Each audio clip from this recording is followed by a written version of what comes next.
Hello, it's Alex and welcome to Hey Little Thrifter. Today I'm going to be talking about all the books that I read in January, and I also wanted to talk a little bit about my reading goals for 2018.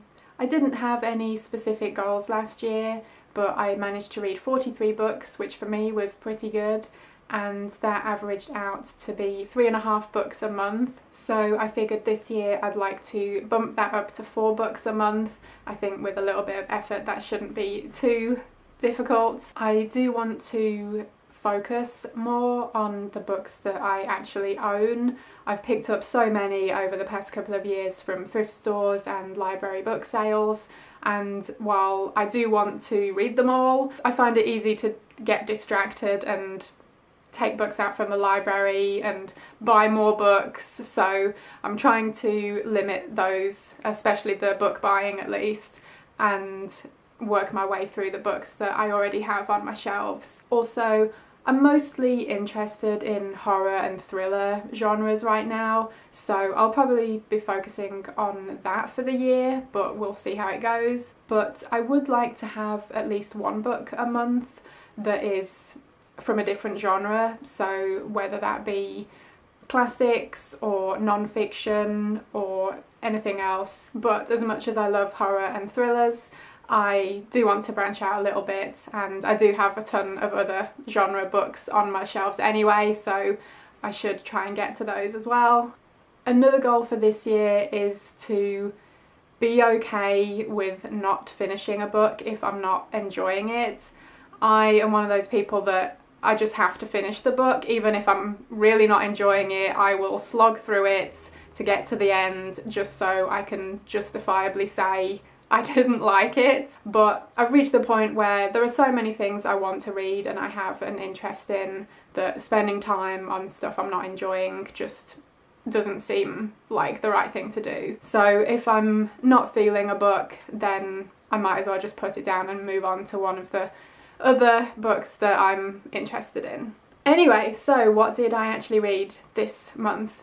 The first book is actually from December, so cheating a little bit, but when I filmed my December wrap-up, I didn't realise I was going to be squeezing in one more book before the end of the month, which is Paperbacks from Hell, The Twisted History of 70s and 80s Horror Fiction by Grady Hendrix. And this is a non-fiction book, kind of like a coffee table book. There's tons of pictures in here, and it goes through the history of artwork for horror paperbacks, basically, which is one of my favourite things, honestly. And when I saw this was being released, I was so excited because I love horror book covers. It's something I have been obsessed with for years, since the Point horror books, which came out in the early 90s. And like this one, which I will actually come back to later in this video, but these were the things that probably got me into horror to start with, and also got me really excited about book covers and book artwork. And anyway, that's a whole nother story for another day. But this book is really fantastic if you are into horror fiction at all, and the artwork, especially from the 70s and 80s, then yeah, you have to get this book. With the release of really famous ones like The Exorcist and Rosemary's Baby in the 70s, it kind of spawned a glut of other horror novels onto the market, and that continued throughout the 70s and 80s in various different horror subgenres. And this book goes through a bunch of those different subgenres, like satanic and occult stuff, creepy children, haunted houses, all of that good stuff. This is a book that I thought I would just pick up and flick through the pictures from time to time. I didn't actually expect to read it cover to cover, but I did. I really enjoyed reading it. There's a bunch of books in here that I've either already read or have on my to-read list, but it also introduced me to a bunch of other ones that I really want to check out. Grady Hendrix also has a couple of horror fiction novels out, Horror Store and My Best Friend's Exorcism, both of which have been on my to-read list for a while and I just haven't gotten around to, so hopefully having read this will spur that on and I'll get to them before too long. I believe a lot of the stuff from this book was through the help of Will Erickson, who runs a blog called Too Much Horror Fiction, and that's a website that I've been familiar with for quite some time and have seen tons of really awesome book covers on, so that's cool that they were able to team up and bring this book out. Another thing I really liked about this book was the fact that it talks about different publishers and different artists that created the artwork, which I found really interesting, as well as just going through the different subgenres and talking about specific books that came out over the years. So I really enjoyed this, and it's definitely one I will come back to from time to time and just enjoy looking at all the awesome pictures, and I gave this 4 stars out of 5. So the first book that I actually read in January was The Damnation Game by Clive Barker, and I picked up this copy last year from a library book sale. This is a horror novel, and it tells the story of Marty, who is in prison, and he gets released under the condition that he works for a man called Mr. Whitehead. He's incredibly rich, he's one of the richest people in the UK. So Marty goes to live with him on his private estate as his bodyguard, and while he's there, strange things start to occur and he doesn't really know what's going on, and knowing that he can't leave because that would mean him having to go straight back to prison, so he's just having to deal with things and do as he's told. We are also introduced to a character from Mr. Whitehead's past, so we don't really know who this person is or if he is even a person. Maybe he is a ghost or a demon. It's hard to say too much about this without giving things away, I think. So the first thing that struck me is the writing.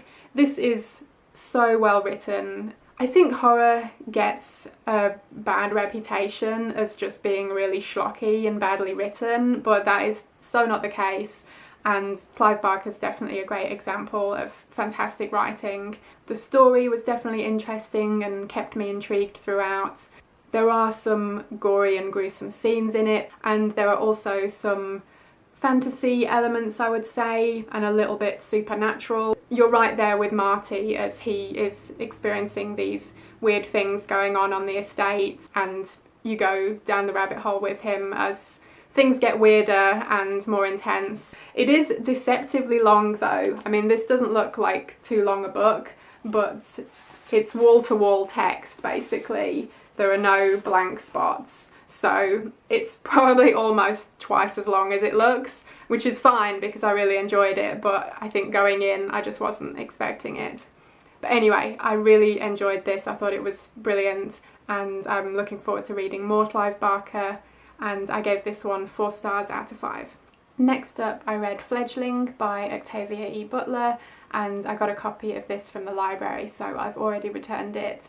And this is a vampire novel, and Butler is most famous for her sci-fi work, and in a very white male dominated genre, she being a woman of colour is a rarity, and I've heard amazing things about her sci-fi, so I do have that on my to read list.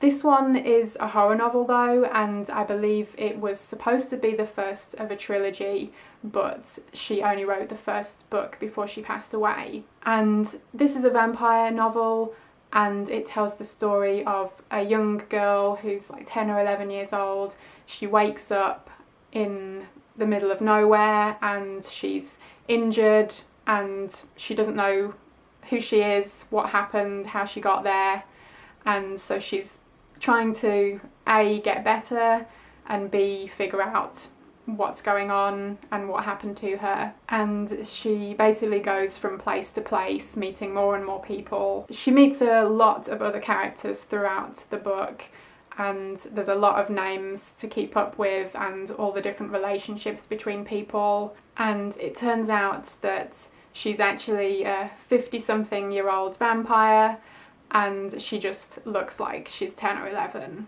which does lead to some rather paedophilic sex scenes, because she meets a guy who's in his 20s and they have a sexual relationship. I'm not really sure what Butler was trying to say, because it didn't really seem like she was trying to say anything about it, which was a bit strange. She does create something different with the vampire, and in this book the vampire is actually a different species called Ina, and they go back a very long time. They have very strict kind of rules and ways of life, and that should have been interesting, but I just didn't find it interesting, unfortunately. Honestly, I was really disappointed in this book. I was really excited to read it, and I just found it really boring. The writing is, for the most part, very simple and plain. Yeah, I just wasn't really enjoying it. I did read the whole thing so I could give a proper judgment on it. I did see online that this has very mixed reviews. Some people love it, some people hate it, and this was actually the choice for this month's Pittsburgh Horror Book Club, which I will leave a link to below if you're in Pittsburgh and would like to join us. And I was the only one that finished it. Like, a couple of other people tried to read it and they just didn't like it either, and so they put it down. So yeah, unfortunately wasn't feeling this one, and I only gave it 2 stars out of 5. I felt really bad and I was like, should it be a 3? But then I realised that I just didn't enjoy it at all, so I stuck with the 2-star rating. And this isn't going to put me off reading any more Octavia E. Butler. I would really like to try some of her sci-fi, so yeah, we'll see how I get on with that. Next up, I listened to an audiobook, and it was Wuthering Heights by Emily Bronte. And I was starting a new crochet project, and I like to have something to listen to in the background while I do that, and I remembered I had downloaded a couple of audiobooks from Audible ages ago when I had a free trial with them, so I figured let's give Wuthering Heights a go. And unfortunately this was one I wasn't enjoying either. I got about a third of the way in and I still had like 8 or 9 hours left to listen to, so I figured 2018 is my year for not spending time on things I'm not enjoying, so this was the first thing I did not finish. Wuthering Heights is a classic and a lot of people love it, so I thought I would too, and I'm disappointed that I didn't.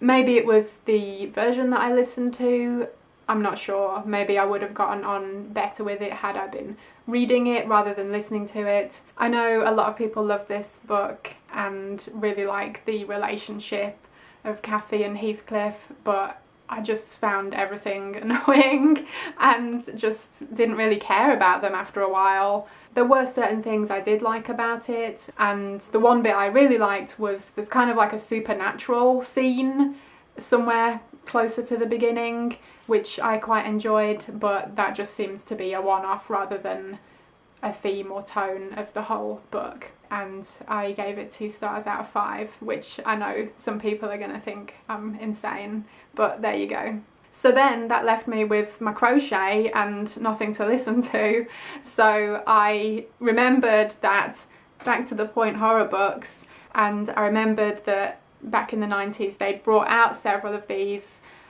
as audio versions on cassette tape, of course, and there were a bunch of them available on YouTube, so I figured as a quick fix I would listen to one of those while I did some crochet. So if you're interested, just search for Point Horror on YouTube and you'll find them. I chose Funhouse by Diane Hoh, and this tells the story of a teenage girl. She lives in a seaside town and they have a boardwalk and a bunch of rides and stuff, and her and all of her friends spend all their time there, and all of their parents are like co-owners of that area, so it's a big part of all of their lives.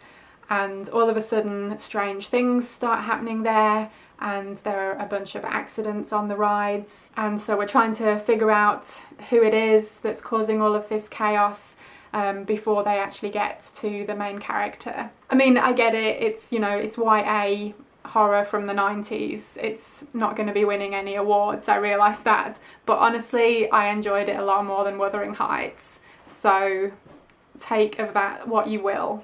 but for being a YA horror book from the 90s, it actually had a pretty interesting storyline, and we also hear from the antagonist and we learn why he is doing these things, and of course then it's revealed at the end who it is, and it's always a shocking reveal. You could never have guessed who it was. I did guess, but it was still quite enjoyable and I gave it 3 stars out of 5.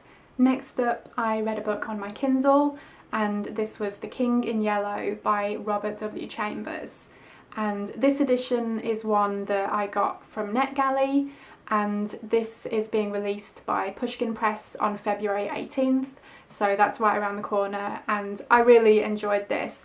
It is a collection of 4 short stories.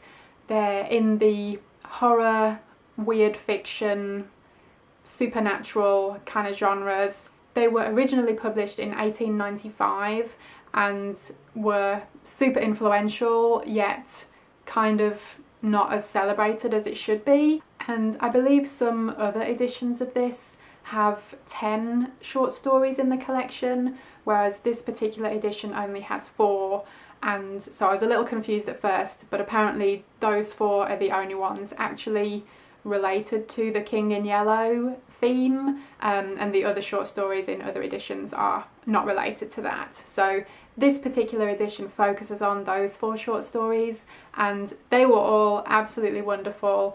I really enjoyed reading them. I think this would be perfect for October, that time of year when everyone wants to read spooky stuff, and they were just fantastically crafted, really easy to get through, and they have such an eerie and unnerving atmosphere to all of them that, yeah, it really stays with you for a while, and I'm going to be thinking about each of these stories for quite some time. There are definitely some images and themes that are kind of stuck in my head, and all 4 stories are linked by this King in Yellow story, which we don't really know what it is, but it turns out that anyone that reads it will not have a happy ending, basically. And so each of the stories are quite different, but they each have that link to each other, which I thought was really interesting.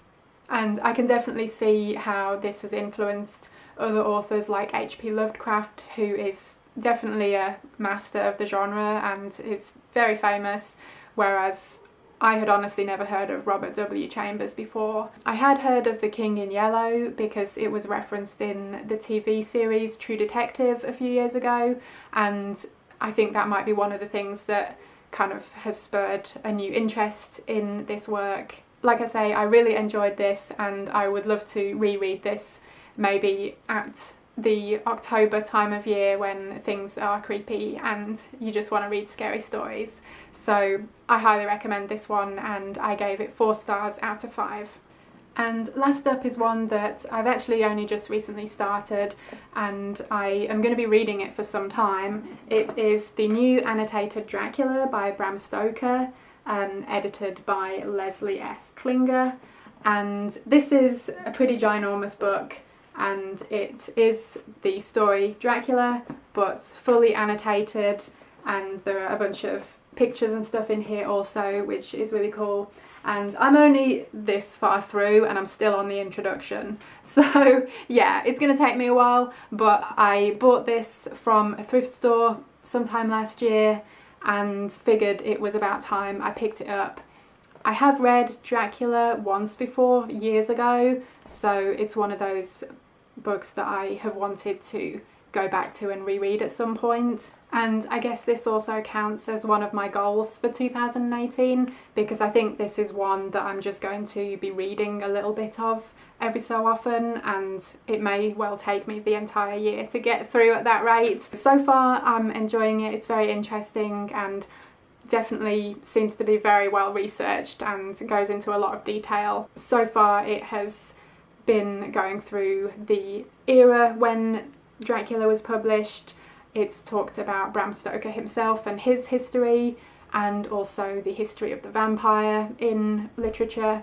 So yeah, it's all been really interesting, and yeah, I will definitely keep you posted and let you know when I've finally finished it. So that was everything I read in January. Let me know what you're reading at the moment, or if you have any recommendations. Thank you ever so much for watching. I hope you enjoyed it, and hopefully I will see you again in my next video. Bye!